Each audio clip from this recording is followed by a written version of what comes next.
can be changed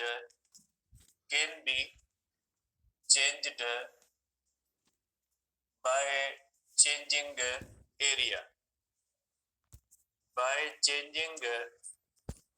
area of coil कि flux area of the coil को change करने से चेंज होता है। सपोज करें बेटा कि हमारे पास ये एक मैग्नेटिक फील्ड है बेटा, ठीक है, और इसमें एक सर्कुलर कॉइल है बेटा।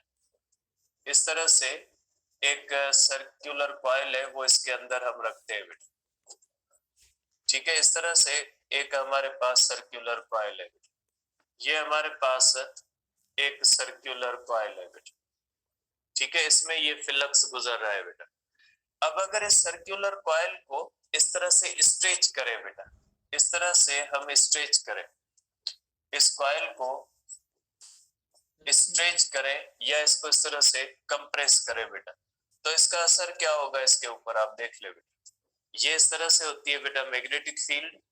तो जब इस तरह से बेटा, ठीक है, जब इसको इस तरह से हम स्ट्रेच करेंगे या कंप्रेस करेंगे बेटा इस तरह से, ठीक है, तो ये लाइक इलिप्स बन जाएगी बेटा। अगर इसका शेप इलिप्टिकल करेंगे इस तरह से बेटा, तो देखिए इसमें फ्लक्स क्या हो जाएगा, फ्लक्स इस तरह से चेंज होगा बेटा। तो इस तरह से कोई रिंग है, उसको इस तरह से कंप्रेस करेंगे, एक्सपेंड करेंगे, तो उसके अंदर फ्लक्स जो होता है बेटा चेंज हो जाता है। तो ये होता है किसी भी चीज की एरिया बढ़ाने से फ्लक्स चेंज होता है, क्योंकि फ्लक्स का फार्मूला होता है बेटा, फ्लक्स होता है जो है वो बी डॉट डेल्टा है।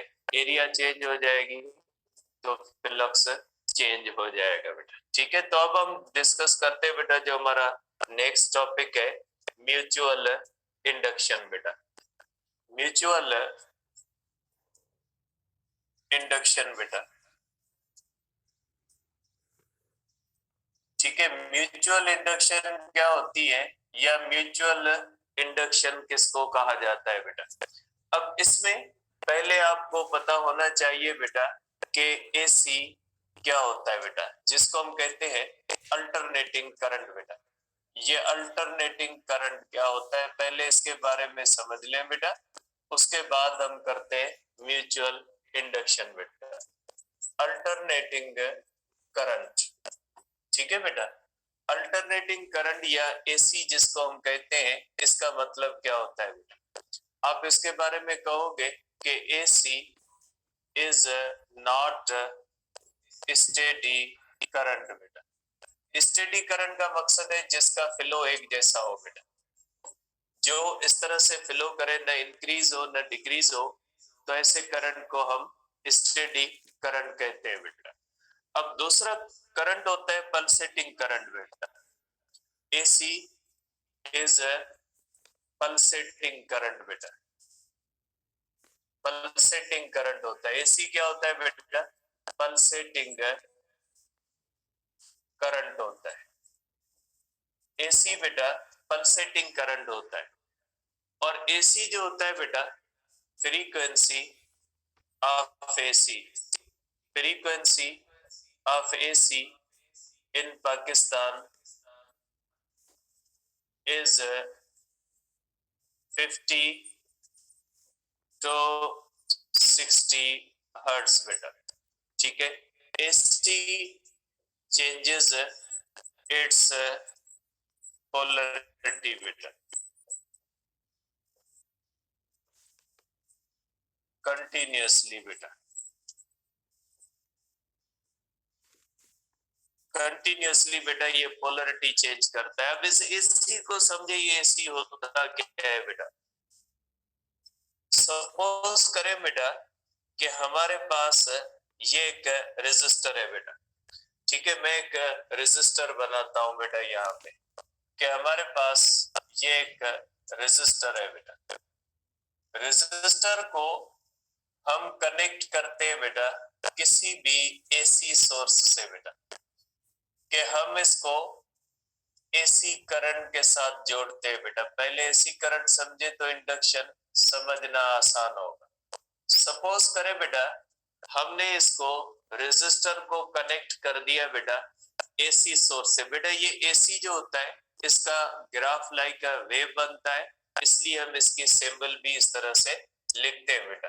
ये हमारे पास है बेटा एसी सोर्स, आप कह ले बेटा ये एसी सोर्स है बेटा, एसी करंट का सोर्स है। ठीक है, अब ये एसी इसमें फ्लो कैसे करता है बेटा?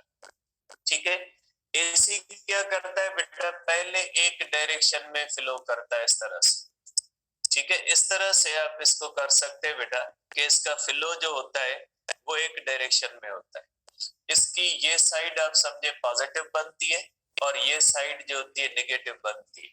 ठीक है, इसमें करंट अभी बेटा जीरो है, इसमें करंट अभी जीरो है बेटा। ठीक है, अब ये करंट क्या करेगा बेटा, ये करंट यहां से बढ़ना शुरू होगा। सपोज करें ये करंट जीरो से बढ़ के 0.1 होता है, 0.1 के बाद 0.2 होता है, 0.2 के बाद 0.3 होता है और इसी तरह से बढ़ता बढ़ता 1 एम्पियर होता है। ठीक है, सपोज करें ये सोर्स 1 एम्पियर करंट देता है, तो ये 1 एम्पियर करंट एक ही साथ इसमें से नहीं आएगा। ये एसी करंट पहले इस तरफ 0.1 होगा, आहिस्ता आहिस्ता इस रेजिस्टर के अंदर क्या हो जाएगा, आहिस्ता आहिस्ता इस रेजिस्टर के अंदर जीरो से करंट बढ़ना शुरू हो जाएगा इस तरह से। मींस करंट का डायरेक्शन ये है और करंट इस तरह से बढ़ रहा है बेटा। ठीक है, और ये करंट जीरो से बढ़ के कितना हो जाएगा, 1 एम्पियर हो जाएगा। मींस ये एसी सोर्स अगर 1 एम्पियर करंट देता है तो 1 एम्पियर करंट ये ऐसे नहीं कि बस एक साथ 1 एम्पियर भेज देगा, ये करंट इसके अंदर जो है वो डेवलप होता है। 0.1 होगा, 0.1 के बाद फिर 0.2 होगा, 0.3 होगा, अप टू 1 एम्पियर होगा। मींस इस साइड पे मैक्सिमम होगा बेटा। अब क्या होगा, अब ये करंट इसके अंदर डिक्रीज होना शुरू हो जाएगा 1 एम्पियर से। अब ये करंट डिक्रीज होगा बेटा, ये हो जाएगा इस तरह से बेटा 1 एम्पियर से ये करंट क्या हो जाएगा बेटा 0.9 एम्पियर होगा, 0.8 एम्पियर होगा। इस तरह से ये करंट होता होता बेटा फिर जीरो होगा। ठीक है, अगर ये सोर्स 1 एम्पियर करंट देता है तो ये आहिस्ता आहिस्ता, आहिस्ता मतलब कौन सा फास्ट ही डेवलप होता है, लेकिन बहरहाल ये जीरो से बढ़ के 1 एम्पियर होगा, उसके बाद फिर 1 एम्पियर से बढ़ के क्या हो जाएगा, 1 एम्पियर कम होके क्या हो जाएगा। इसका ग्राफ हम इस तरह से बनाते हैं, इसका ग्राफ हम इस तरह से बनाते हैं। ठीक है, कि इसमें करंट बेटा जीरो से शुरू हुआ और जीरो से शुरू होने के बाद ये 1 एम्पियर हुआ बेटा, और 1 एम्पियर होने के बाद ये करंट क्या हो गया बेटा, फिर जीरो हो गया, जीरो है बेटा और फिर जीरो हो गया। ठीक है, इस तरह से होता है लाइक अ वेव, कि ये करंट इस तरह से बेटा इसके अंदर जीरो से 1 एम्पियर हुआ, फिर 1 एम्पियर से कम होते होते फिर जीरो हुआ। ठीक है, अब क्या होगा, अब ये अपनी पोलरिटी चेंज करेगा। अब सेम रेजिस्टर है बेटा, वही सेम रेजिस्टर मैं लेता हूं। ठीक है, वही सेम रेजिस्टर उसी सेम सोर्स के साथ कनेक्टेड है, उसी सेम सोर्स के साथ बेटा ये सेम रेजिस्टर कनेक्टेड। ठीक है, अब क्या होगा बेटा, अब ये करंट अपनी पोलरिटी चेंज करेगा, अब ये नेगेटिव होगा, ये पॉजिटिव होगा बेटा। अब करंट का डायरेक्शन इस तरह से होता हुआ ये करंट अब इस तरफ फ्लो करेगा, ये इस तरफ फ्लो करेगा।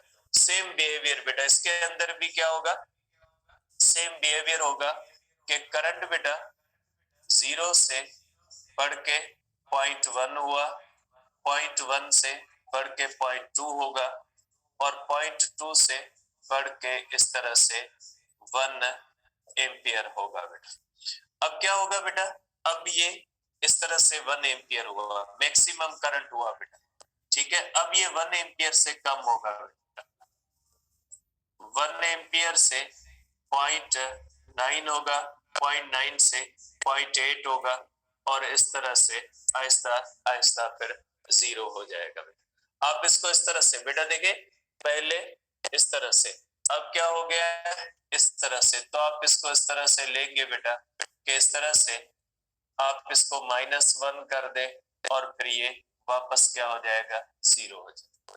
ठीक है, तो एसी करंट का अगर ग्राफ बनाओ तो लाइक वेव फंक्शन बनेगा, इसलिए इसका सिंबल भी हमने ये दिए। तो ये एसी करंट का बिहेवियर होता है बेटा। एसी करंट जो होता है ये स्टेडी करंट नहीं होता।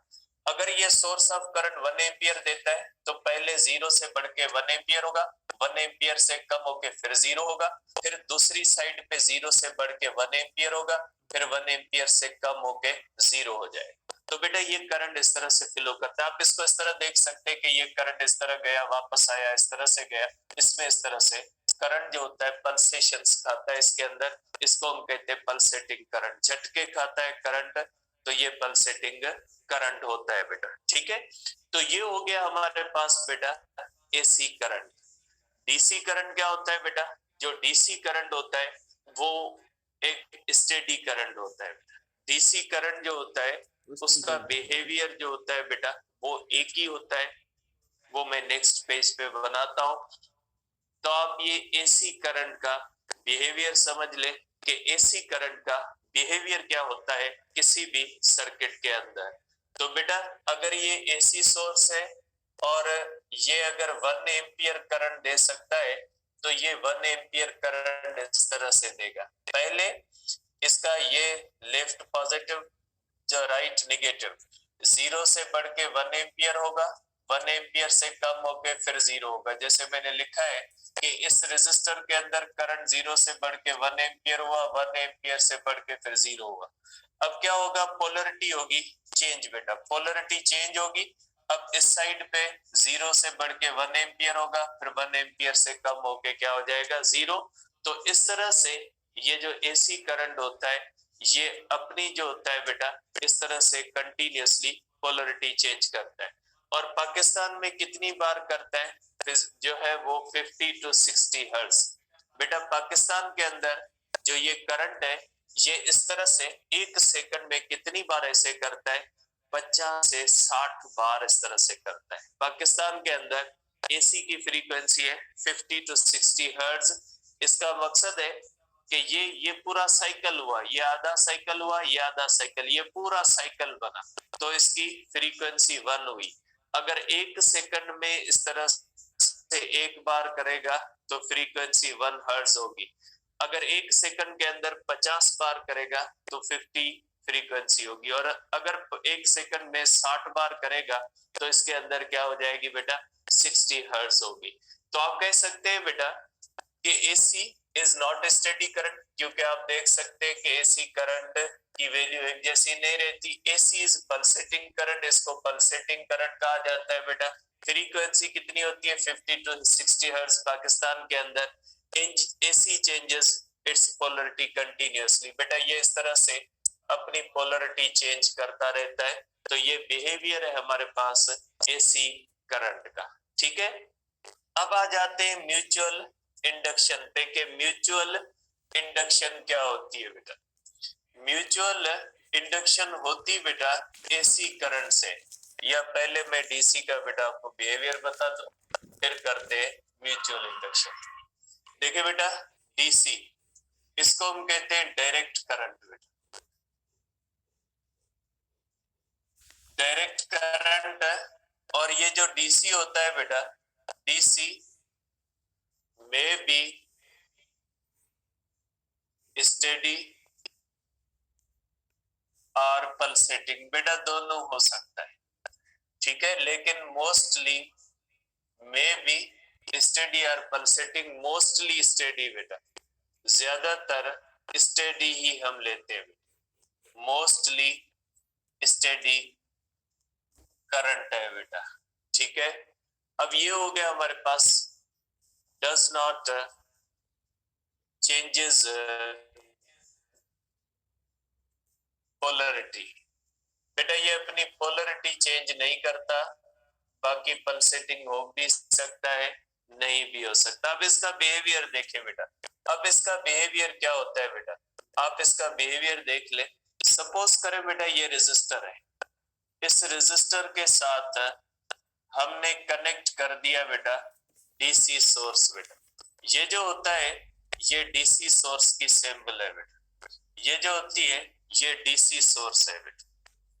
ठीक है, ये हमारे पास जो सोर्स की सिंबल है ये किस सोर्स की सिंबल है बेटा? डीसी सोर्स है। ठीक है बेटा, अब इसकी पोलरिटी चेंज नहीं होती बेटा, ये हमेशा पॉजिटिव रहता है, ये निगेटिव रहता है। इसमें करंट बेटा ये इस तरह से रहता है और ये करंट हमेशा एक जैसा रहता है। अगर इसकी भी 1 एम्पियर है तो ये क्या करेगा बेटा? ये भी इसी तरह से होगा, ये भी 0 से बढ़ेगा, 0 से बढ़ के 0.1 होगा, 0.1 से बढ़ के 0.2 होगा और 0.2 से बढ़ता बढ़ता जब ये 1 एम्पियर हो जाएगा फिर स्टेडी हो जाएगा। ये करंट भी ऐसे ही होगा बेटा, पहले 0.1 0.2 इस तरह से करंट बढ़ेगा, लेकिन बढ़ने के बाद जब इसकी मैक्सिमम वैल्यू आ जाएगी तो ये यहाँ पे क्या हो जाएगा? कांस्टेंट हो जाएगा। ठीक है, उसके बाद न इंक्रीज होगा न डिक्रीज होगा। डीसी सोर्स भी जब हम कनेक्ट करेंगे तो पहले 0 से बढ़ के मैक्सिमम होगा, लेकिन मैक्सिमम होने के बाद उधर ही रहेगा, फिर वही जो है वो इस तरह से फ्लो इसमें से होगा। तो स्टेडी जो करंट होता है और इसका डायरेक्शन जो होता है वो कंटिन्यूअसली चेंज नहीं होता, इसकी पोलरिटी भी चेंज नहीं होती बेटा। अब आ जाए बेटा आप म्यूचुअल इंडक्शन पे कि म्यूचुअल इंडक्शन क्या होती है बेटा, या म्यूचुअल इंडक्शन किसको कहा जाता है बेटा? म्यूचुअल इंडक्शन में ये होता है बेटा, म्यूचुअल इंडक्शन में आप ये कह सकते हैं कि चेंजिंग, ठीक है, changing flux in one coil gives rise to induced EMF oblique current in second coil बेटा। इसमें ये होता है, ठीक है, और AC is used for this purpose।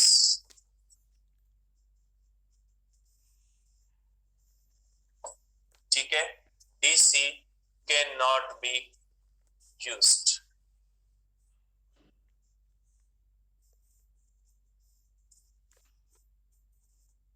अब DC क्यों यूज नहीं होता और AC क्यों यूज होता है इसको हम देखते हैं बेटा। ठीक है, आप इसको इस तरह से करें बेटा। अब इसमें क्या होता है बेटा कि इसमें ये होता है कि हम 2 कॉइल्स लेते हैं, एक कॉइल को हम AC करंट देते हैं और आपको पता है AC करंट खुद चेंजिंग होता है। अब इसमें ये करते हैं कि इस तरह से बेटा, हम पहले मैं इसका सर्किट बना लेता हूं बेटा। सपोज करें इस तरह से बेटा हम 2 कॉइल्स इस्तेमाल करते हैं इस तरह से। ये हमारे पास 2 कॉइल्स होती है, एक कॉइल ये है बेटा, इसको हम कनेक्ट करते हैं एक सोर्स से और ये किसके साथ कनेक्ट करते हैं बेटा? AC सोर्स के साथ कनेक्ट करते हैं। इसके सराउंडिंग में हम क्या करते हैं बेटा? एक दूसरी कॉइल रख लेते हैं।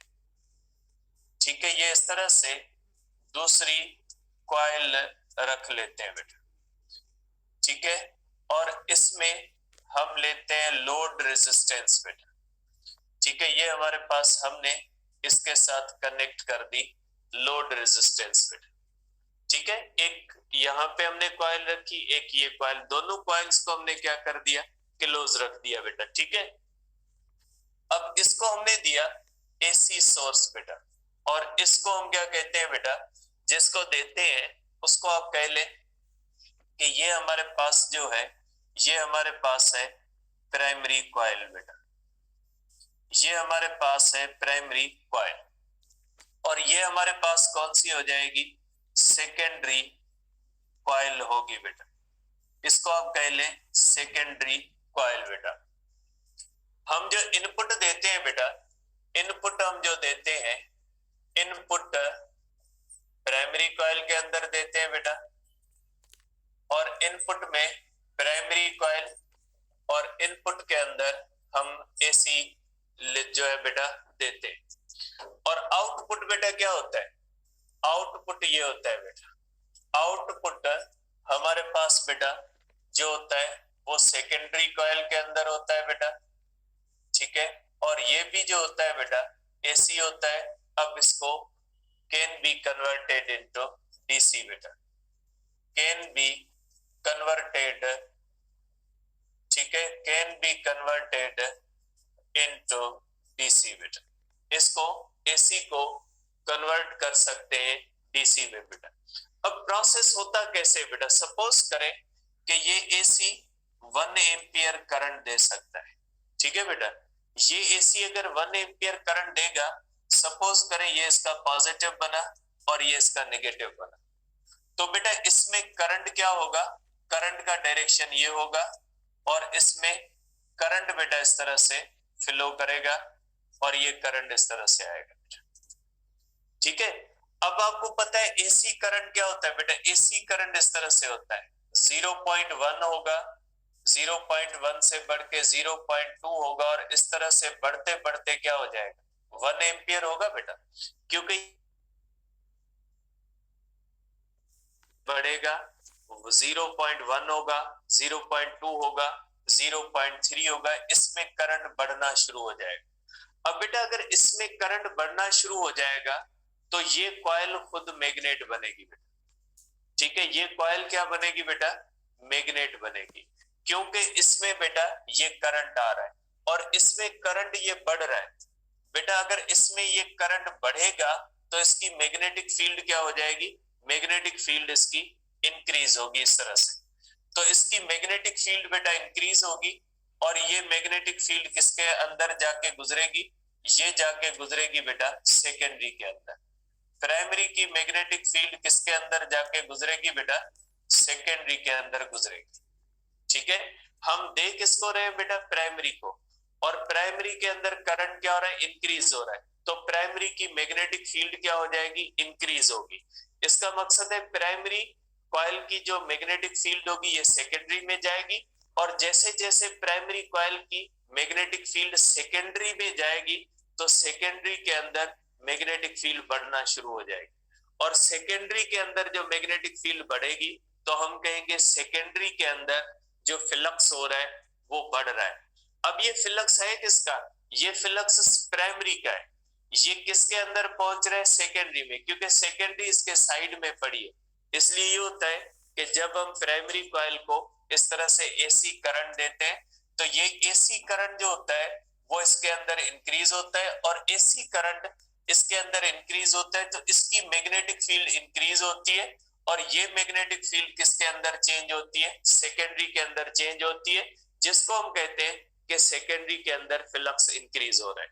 अब क्या होगा कि जब ये करंट यहाँ पे कम होगा, क्योंकि एसी करंट तो एक जैसा रहना नहीं है, एसी करंट ने तो कम होना है, तो जब ये एसी करंट इसके अंदर कम होगा तो इसकी मैग्नेटिक फील्ड डिक्रीज होगी और वो मैग्नेटिक फील्ड कहाँ पे डिक्रीज होगी? सेकेंडरी में भी डिक्रीज होगी। क्योंकि प्राइमरी और सेकेंडरी एक साथ पड़ी हुई है तो मैग्नेटिक फील्ड किसकी हम बना रहे हैं? प्राइमरी की। ये चेंज किस में हो रही है? सेकेंडरी में। इसीलिए इसको कहते हैं म्यूचुअल। देते हम एक को है और उसकी मैग्नेटिक फील्ड किस में चेंज करवाते हैं? दूसरी कॉइल के अंदर चेंज करवाते हैं। तो इस दूसरी कॉइल के अंदर फ्लक्स के चेंज होने की वजह से इसके अंदर इंडक्शन होती है, क्योंकि हमें पता है कि जब किसी भी कॉइल के अंदर मैग्नेटिक फील्ड चेंज होगी तो उसके अंदर इंडक्शन होगी। ये मैग्नेटिक फील्ड किसकी है? प्राइमरी की। ये किसके अंदर चेंज हो रही है? सेकेंडरी के अंदर चेंज हो रही है। तो प्राइमरी की जो मैग्नेटिक फील्ड होती है, प्राइमरी के अंदर हम एसी करंट देते हैं। हम एसी करंट इसलिए देते हैं ताकि एसी करंट खुद ब खुद चेंज होगा। एसी करंट पहले इंक्रीज होगा तो इसकी मैग्नेटिक फील्ड इंक्रीज होगी, जो सेकेंडरी में भी इंक्रीज होगी। एसी करंट डिक्रीज होगा, इसकी मैग्नेटिक फील्ड डिक्रीज होगी तो इसमें फ्लक्स डिक्रीज होगा। एसी करंट पोलरिटी चेंज करेगा, फिर इस डायरेक्शन में मैग्नेटिक फील्ड इंक्रीज होगी, इसमें भी मैग्नेटिक फील्ड इंक्रीज होगी। तो एसी करंट कंटिन्यूअसली इस तरह से पल्सेट करेगा। जिसका नतीजा ये होगा कि इसकी मैग्नेटिक फील्ड एक जैसी नहीं रहेगी, इसकी मैग्नेटिक फील्ड चेंज होगी, और ये चेंजिंग मैग्नेटिक फील्ड जो साइड वाली कॉइल है उसके अंदर भी चेंज होगी, और साइड वाली कॉइल के अंदर भी एक ईएमएफ जनरेट हो जाएगी, और इस तरह से हम कहते हैं ये म्यूचुअल इंडक्शन है। क्योंकि हम एक को एसी करंट देते हैं जिसकी मैग्नेटिक फील्ड किसके अंदर चेंज होती है, सेकेंडरी के अंदर चेंज होती है, और सेकेंडरी के अंदर चेंज होने से यहाँ पे एक करंट इंड्यूस हो जाता है, और ये जो करंट होता है इंड्यूस्ड करंट कहलाता है। अकॉर्डिंग टू द लेंज़ेस लॉ, अगर इसमें करंट डाउनवर्ड है तो इसमें करंट इस तरह से बन जाएगा, और लोड रेजिस्टेंस में एक करंट आ जाएगा, ठीक है। और आउटपुट में हम करंट ले लेंगे, हम देंगे किसको, प्राइमरी को, और प्राइमरी के अंदर जैसे ही हम प्राइमरी कॉइल के अंदर एसी करंट देंगे तो ये एसी करंट पहले इंक्रीज होगा, तो इसका फ्लक्स बनेगा, ये सेकेंडरी के अंदर जाएगा, और सेकेंडरी के अंदर एक ईएमएफ जनरेट हो जाएगी बेटा। तो इसको हम कहते हैं म्यूचुअल इंडक्शन, जिसमें हम दो कॉइल्स लेते हैं, दोनों कॉइल्स को एक साथ रखते हैं, और जो प्राइमरी कॉइल होती है उसको हम एसी करंट देते हैं। प्राइमरी कॉइल जो होती है उसको एसी देने से प्राइमरी कॉइल के अंदर एसी करंट इंक्रीज और डिक्रीज होता है, जिसका नतीजा ये होता है कि जब प्राइमरी कॉइल के अंदर एसी करंट जाता है तो प्राइमरी कॉइल खुद मैग्नेट बनती है और उसकी मैग्नेटिक फील्ड बनती है, और वो मैग्नेटिक फील्ड साइड वाली कॉइल में चली जाती है, क्योंकि मैग्नेटिक फील्ड कॉइल के अंदर भी बनती है, बाहर भी बनती है। तो दूसरी जो साइड में कॉइल पड़ी है, तो प्राइमरी कॉइल की मैग्नेटिक फील्ड सेकेंडरी कॉइल के अंदर चेंज होती है। फॉर एग्जांपल आप इसको इस तरह से करें कि हम एक दीवार बनाते हैं, और उस दीवार की एक साइड पे अगर हम एक बल्ब लगाते हैं तो उस बल्ब की रोशनी उस दीवार से उस साइड पे भी जा सकती है। अब अगर हम इसी तरह से करेंगे कि एक कॉइल जो होती है उसको जब हम एसी करंट देते हैं तो उस प्राइमरी कॉइल के अंदर एसी करंट इंक्रीज भी होता है, डिक्रीज भी होता है। नतीजा क्या निकलता है कि प्राइमरी कॉइल की मैग्नेटिक फील्ड बनती है जो स्टेडी मैग्नेटिक फील्ड नहीं है, जो मैग्नेटिक फील्ड कांस्टेंट नहीं है, ऐसी magnetic field changing magnetic field बनेगी, और साइड में जो कॉइल पड़ी होगी तो उस प्राइमरी कॉइल की जो मैग्नेटिक फील्ड होगी वो साइड में पड़ी सेकेंडरी कॉइल के अंदर भी चेंज हो जाएगी, क्योंकि मैग्नेटिक फील्ड किसी भी कॉइल के अंदर भी होती है, बाहर भी होती है, जिसका नतीजा ये होता है कि सेकेंडरी कॉइल के अंदर प्राइमरी कॉइल का फ्लक्स चेंज होता है, जिसके नतीजे में सेकेंडरी कॉइल के अंदर इंडक्शन होती है, और सेकेंडरी कॉइल के अंदर एक ईएमएफ जनरेट हो जाती है, और सेकेंडरी कॉइल के अंदर करंट जनरेट हो जाता है बेटा। अब ये क्यों करते हैं, ये ट्रांसफार्मर के अंदर पढ़ेंगे हम। तो बेटा पहले म्यूचुअल इंडक्शन के प्रोसेस को समझे कि म्यूचुअल इंडक्शन का प्रोसेस कहता है ये एक फिनोमिना है जिसमें हम दो या दो से ज्यादा कॉइल्स भी ले लेते हैं, कि इसमें दो कॉइल्स लेते हैं और बेटा एक कॉइल को प्राइमरी करते हैं, दूसरी कॉइल को सेकेंडरी करते हैं। फिर हम क्या करते हैं, प्राइमरी कॉइल को एसी करंट देते हैं। एसी करंट जो होता है वो पल्सेटिंग करंट है, चेंजिंग है, वो खुद ब खुद बढ़ेगा, खुद ब खुद कम होगा, नतीजा ये निकलेगा इसकी मैग्नेटिक फील्ड बढ़ेगी, कम होगी। तो साइड में जो कॉइल पड़ी है ये मैग्नेटिक फील्ड लाइंस जाके साइड वाली कॉइल से गुजरेंगी, और साइड वाली कॉइल के अंदर भी मैग्नेटिक फील्ड इंक्रीज या डिक्रीज होगी। और मैग्नेटिक फील्ड किसी भी कॉइल के अंदर इंक्रीज डिक्रीज होती है तो उसको हम कहते हैं कि ये मैग्नेटिक फ्लक्स है। तो प्राइमरी का फ्लक्स किसमें चेंज होता है, सेकेंडरी में चेंज होता है। तो प्राइमरी के फ्लक्स की वजह से सेकेंडरी में जो ईएमएफ जनरेट हो जाती है इसको हम कहते हैं, प्रोसेस को म्यूचुअल इंडक्शन कहते हैं बेटा। तो ये हुआ प्रोसेस म्यूचुअल इंडक्शन का। अब इस म्यूचुअल इंडक्शन की वजह से बेटा हम प्राइमरी के अंदर क्या देते हैं बेटा, प्राइमरी के अंदर हम चेंज करते हैं, और सेकेंडरी के अंदर क्या होता है, करंट बनता है। तो हम इसको इस तरह से लिखेंगे बेटा कि जो ईएमएफ इन सेकेंडरी बनती है बेटा, जो ईएमएफ सेकेंडरी में बनती है ये प्रोपोर्शनल होती है negative of delta I upon delta T बेटा। नेगेटिव आती है ड्यू टू द लेंज़ेस लॉ, क्योंकि ये इंडक्शन है, इंडक्शन के ऊपर लेंज़ेस लॉ होता है बेटा। ये फार्मूला कहता है कि प्राइमरी के अंदर जितनी तेजी के साथ करंट चेंज होगा, सेकेंडरी के अंदर उतनी ज्यादा ईएमएफ बनेगी। Means EMF in secondary is directly proportional to the rate of change of current in primary. क्योंकि प्राइमरी के अंदर जितनी तेजी से करंट चेंज होगा उतना ज्यादा इसके अंदर फ्लक्स चेंज होगा। क्योंकि सेकेंडरी के अंदर जो करंट बन रहा है वो प्राइमरी के फ्लक्स की वजह से बन रहा है। सेकेंडरी के अंदर जो ईएमएफ जनरेट हो रही है, सेकेंडरी के अंदर जो ईएमएफ बन रही है वो किस वजह से बन रही है? वो प्राइमरी के फ्लक्स के चेंज की वजह से हो रही है। इसलिए आप कहोगे कि आप इसको I1 लिख लें कि जितनी तेजी के साथ आप करंट इस प्राइमरी के अंदर चेंज करोगे उतनी ही तेजी के साथ फ्लक्स किसमें चेंज होगा? सेकेंडरी में। और इतनी सेकेंडरी के अंदर ईएमएफ ज्यादा जनरेट होगी। अब ये हो जाएगा, कांस्टेंट ऑफ प्रोपोर्शनलिटी हटाएंगे तो यहाँ पे हम देंगे एम, ठीक है, delta I1 upon delta T. ये आ गया आपका फार्मूला कि सेकेंडरी के अंदर जो ईएमएफ बनती है उसका फार्मूला ये आ गया। सेकेंडरी के अंदर ईएमएफ का फार्मूला ये आ गया। अब ये एम क्या होता है बेटा? ठीक है, यहाँ पे फार्मूले के अंदर बेटा हमने ये डिस्कस किया। मैं यहाँ पे भी कॉइल्स बना लेता हूं ताकि हमें डिस्कस करना आसान हो। बेटा ये हमारे पास सोर्स है और ये सेकेंडरी कॉइल है बेटा, ठीक है। सेकेंडरी कॉइल के अंदर लोड रेजिस्टेंस क्योंकि आउटपुट लेते हैं। अभी हमने डिस्कस किया बेटा इसके अंदर जितना ईएमएफ सेकेंड, इसके अंदर ईएमएफ उतनी बनेगी जितना M delta I1 upon delta T होगा। मींस प्राइमरी के अंदर जितना तेजी के साथ करंट हम चेंज करेंगे सेकेंडरी में उतनी ईएमएफ ज्यादा बनेगी। अब यहाँ पे एम क्या होता है बेटा? एम को हम कहते हैं म्यूचुअल इंडक्टेंस बेटा, म्यूचुअल इंडक्टेंस होती है बेटा। अब ये म्यूचुअल इंडक्टेंस क्या होती है बेटा? Ability of coils to give rise induced EMF बेटा, ठीक है। अब आप इसको इस तरह से कह सकते हैं, एक होती है mutual induction, mutual induction process का नाम है बेटा। ये प्रोसेस जो होता है ना, प्राइमरी को हम देते हैं और वो किस में चला जाता है बेटा? सेकेंडरी के अंदर, ठीक है बेटा।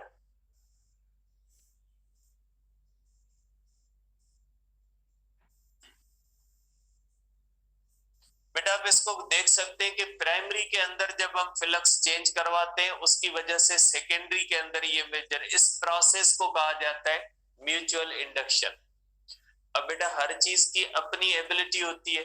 सपोज करें इस कॉइल के अंदर कितनी ईएमएफ जनरेट होती है? एबिलिटी कितनी है? किसी कॉइल में ज्यादा होती है, किसी कॉइल में कम होती है।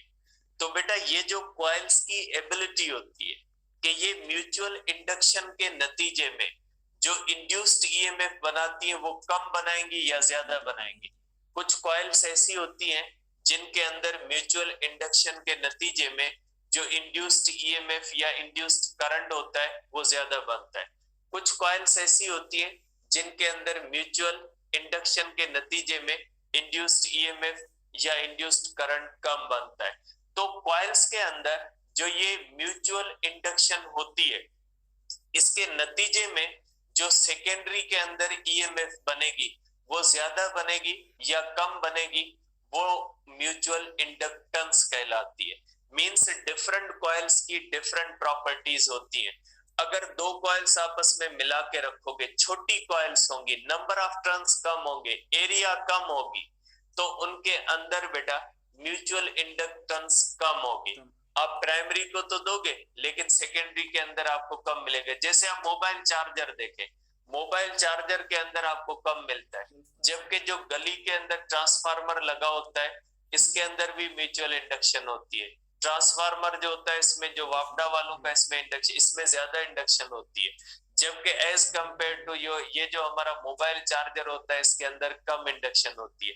तो बेटा इस तरह से डिफरेंट कॉइल्स की एबिलिटी डिफरेंट होती है कि जब उनको इस तरह से हम करंट्स देते हैं तो उनमें different amount of induced EMF बनती है। तो ये जो ईएमएफ बनाने की जो सलाहियत होती है, इसको हम क्या कहते हैं बेटा? इसको हम कहते हैं म्यूचुअल इंडक्टेंस। और ये डिपेंड किस पे करती है बेटा? ये depends upon dimensions of coil and core material बेटा। ठीक है, किस पे डिपेंड करती है बेटा? Dimensions of coil and core material बेटा। ठीक है, डायमेंशंस ऑफ कॉइल का मकसद है नंबर ऑफ टर्न्स, एरिया वगैरह, थिकनेस वगैरह इस पे, और दोनों कॉइल्स के दरमियान मटेरियल कौन सा है। ठीक है, दोनों कॉइल्स के दरमियान अगर फेरोमैग्नेटिक मटेरियल रखेंगे तो ये इंडक्शन बढ़ जाएगी।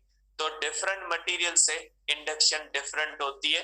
तो ये जो म्यूचुअल इंडक्टेंस होती है, ये इनकी कॉइल्स की बेटा एबिलिटी या एफिशिएंसी होती है। तो आप फार्मूले को इस तरह लिखते हैं के is equal to minus M delta I upon delta T.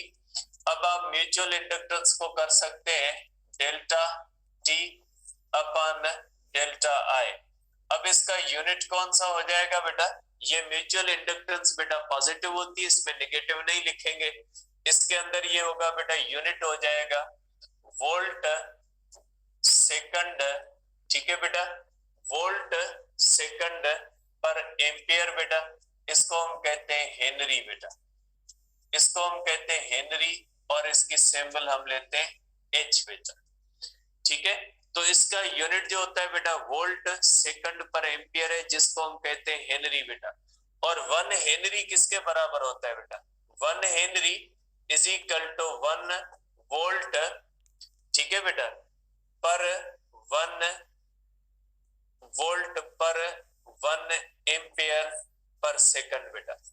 अगर आप किसी भी प्राइमरी कॉइल के अंदर बेटा 1 सेकंड में 1 एम्पियर करंट चेंज करें, जिसके नतीजे में सेकेंडरी के अंदर बेटा 1 वोल्ट ईएमएफ जनरेट हो, तो हम कहेंगे उन दोनों कॉइल्स की ईएमएफ जो म्यूचुअल इंडक्टेंस है वो कितनी होती है? 1 हेनरी होती है बेटा।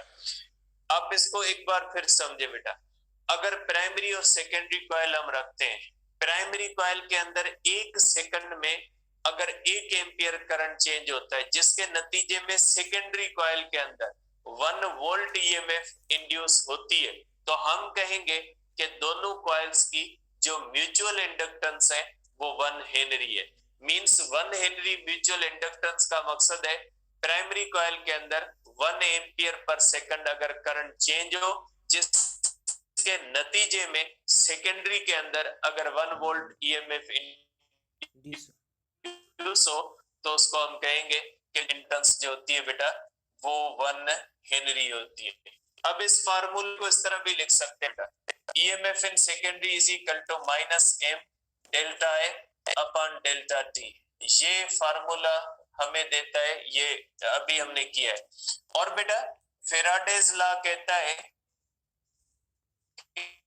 इसके अंदर जो होगी एन, दूसरी कॉइल के अंदर जो इंडक्शन होती है उसके ऊपर फेराडे का फार्मूला कहता है उसके अंदर ईएमएफ इतनी होगी। अगर इन दोनों इक्वेशंस को कंपेयर करें बेटा, कंपेयरिंग इक्वेशन 1 बेटा एंड इक्वेशन 2 बेटा, दोनों इक्वेशंस को अगर हम इस तरह से कंपेयर करें तो ये हो जाएगा बेटा minus delta I upon delta T is equal to minus N two delta five.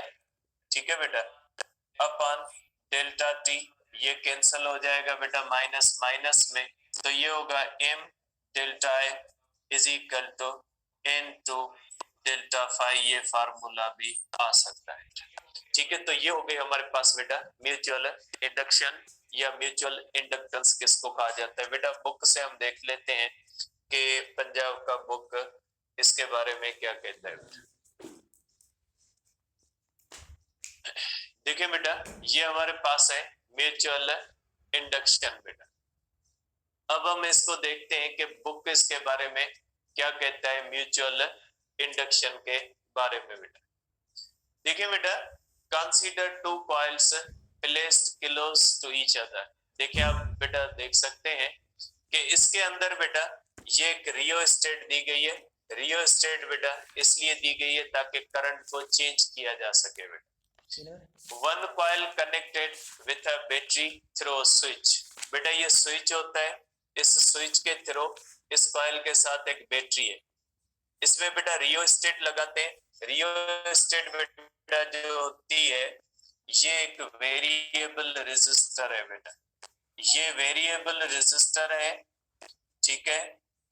और ये रेजिस्टेंस है, वेरिएबल रेजिस्टेंस है and is used variable resistance and is used for increasing decreasing current बेटा, इंक्रीजिंग डिक्रीजिंग करंट बेटा। ये rheostat होती है, coil के साथ लगाते हैं, यहाँ पे ये करंट जो दिया गया है बेटा डीसी दिया गया है।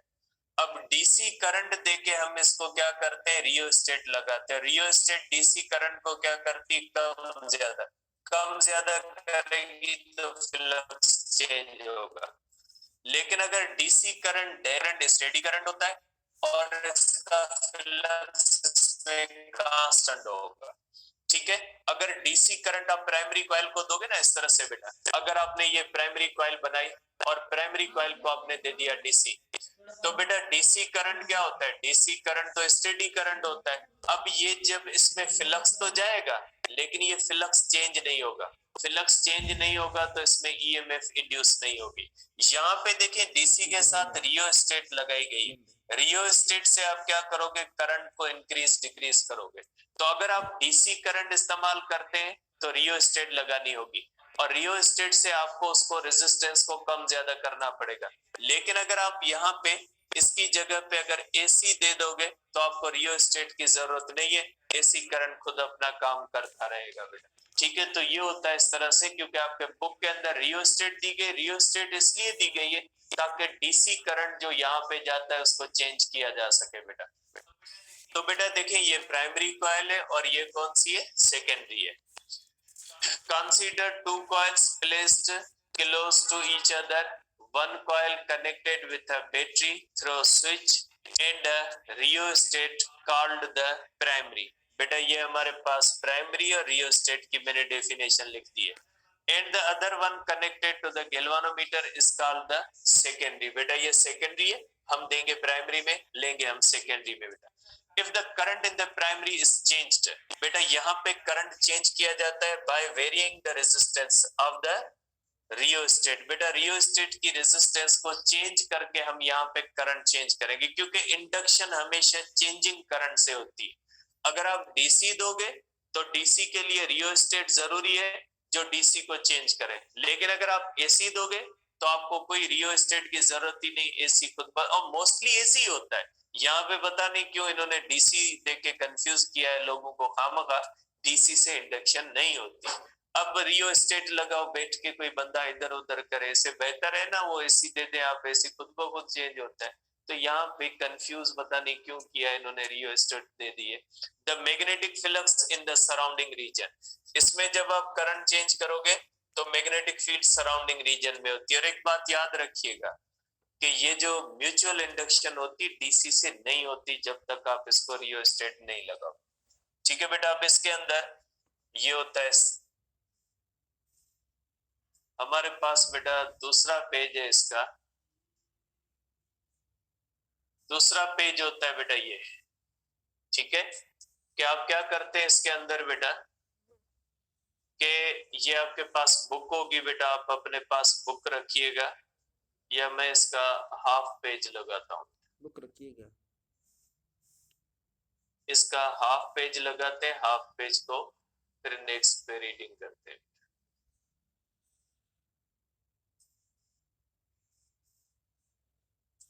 ठीक है, इस तरह से होता है बेटा। तो इसमें क्या होता है बेटा कि प्राइमरी के अंदर हम करंट चेंज करते हैं रियोस्टेट से, the magnetic flux in the surrounding reason. बेटा ये इसका मैग्नेटिक फील्ड फ्लक्स जो होता है ये सराउंडिंग में इस कॉइल से changes since the secondary coil is in the magnetic field of the primary.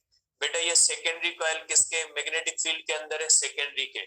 The changing flux also links with the secondary, बेटा ये जो चेंजिंग फ्लक्स होता है ये लिंक्ड है इसके साथ, लिंक्ड का मकसद है ये इसमें से भी गुजर रहा है बेटा। Of the primary, the changing flux also links with the secondary. This causes an induced EMF in the secondary. The phenomena in which a changing current in one coil induces an EMF in another coil is called the mutual induction. बेटा ये phenomena का नाम है। According to the Faraday's law, the EMF induced in the secondary coil is proportional. बेटा इस primary का जो flux secondary में चेंज होगा उसकी वजह से इसमें EMF जनरेट होगी। तो ये किस पे डिपेंड करती है? According to the Faraday's law, the EMF induced in the secondary coil is proportional to the rate of change of flux. इसके अंदर जितनी तेजी के साथ फ्लक्स चेंज होगा उतना इसमें ईएमएफ ज्यादा बनेगी, और इसमें जो फ्लक्स चेंज होगा वो डिपेंड करता है इस पे। आप इसके अंदर जितना तेजी के साथ करंट चेंज करोगे ना, जितना तेजी के साथ रियोस्टेट की रेजिस्टेंस चेंज करोगे उतने तेजी के साथ इसमें करंट चेंज होगा, और जितनी तेजी के साथ इसमें करंट चेंज होगा उतनी तेजी के साथ इसमें फ्लक्स चेंज होगा। Change of flux delta five और delta passing through the therefore EMF in secondary according to the Faraday's law। बेटा ये मैंने लिखा है यहाँ पे कि फेराडे के लॉ के मुताबिक सेकेंडरी के अंदर ईएमएफ कितनी होती है? -n2। तो वही चीज बेटा यहाँ पे लिखी हुई है, ठीक है। तो ये हो जाता है बेटा हमारे पास कि सेकेंडरी के अंदर इतनी ईएमएफ जनरेट होती है। Where ns is the number of turns in the secondary coil, let the flux passing through one loop of the secondary can be phi-s, net flux passing through the coil n होता है बेटा। एक turn से बेटा जो होता है flux खाली होगा, और नंबर ऑफ टर्न्स n है तो n phi होगा बेटा। As this flux is proportional to the magnetic field produced by the current in the primary, and the magnetic field itself is proportional to the IP, therefore ns phi s directly proportional to IP। ये हो जाएगा बेटा ns phi s is equal to mi। यहां से आप कर सकते हैं बेटा वेयर m। अब m की डेफिनेशन आगे करते हैं, m की वैल्यू आगे करते हैं कि m के बारे में ये बुक क्या कहता है बेटा। बेटा m के बारे में ये बुक कहता है where m is equal to ns delta phi s over IP is proportional to the constant called the mutual inductance of the two coils। It depends upon the number of turns। बेटा mutual inductance किस पे depend करती है बेटा? It depends upon the number of turns of the coils, their area of the cross section, their closeness together, ये एक दूसरे के कितने क्लोज है, and the nature of the core material upon which the two coils बेटा are wound। ये बेटा important है, इसको याद रखिएगा कि म्यूचुअल इंडक्टेंस किस पे डिपेंड करती है बेटा? नंबर ऑफ टर्न्स पे, एरिया पे, कॉइल्स कितनी एक दूसरे के क्लोज है। अगर दूर है तो म्यूचुअल इंडक्टेंस कम होगी, जैसे ये बेटा क्लोजनेस का मकसद ये होता है कॉइल्स एक दूसरे के क्लोज है या कॉइल्स एक दूसरे से दूर है बेटा। इस तरह से इनके अंदर इंडक्शन ज्यादा होगी, इनके अंदर इंडक्शन क्या होगी? कम होगी बेटा। And the nature of the core material, बेटा ये कॉइल्स जो होती है ना वो इस तरह से एक फ्रेम के ऊपर होती है, इस तरह फ्रेम होता है, यहाँ पे प्राइमरी होती है और यहाँ पे सेकेंडरी, तो ये कोर मटेरियल होता है बेटा, इसको हम कहते हैं कोर मटेरियल। इसकी नेचर पे भी डिपेंड करती है बेटा। बाय फेराडेज लॉ, अब ये फार्मूला जो हमने पहले लिखा था ये फार्मूला आ गया बेटा। अब the equation 10 shows that the EMF induced in secondary is proportional to the time rate of change of current in the primary बेटा। जो सेकेंडरी के अंदर बेटा जो EMF बनती है वो किस पे डिपेंड करती है बेटा? Time rate of change of secondary पे डिपेंड करती है बेटा। अब इसका आखिरी पेज है बेटा हमारे पास ये, ठीक है। ये सेकेंडरी, ये जो है वो इंडक्शन का आखिरी पेज है। The negative sign in the equation indicates the fact that the induced EMF is in such a direction that it opposes the change। बेटा जो नेगेटिव साइन आती है ना वो हमेशा जो आती है ये आती है लेंज़ लॉ से। प्राइमरी कॉइल के अंदर करंट का डायरेक्शन एक होगा, सेकेंडरी में उसे अपोजिट होगा, ठीक है। while finding out the value of m, जबकि म्यूचुअल इंडक्टेंस का फार्मूला देख सकते हैं बेटा, म्यूचुअल इंडक्टेंस जो होती है ये हमेशा पॉजिटिव होती है, ठीक है, ये इसमें नेगेटिव नहीं लिखते हम।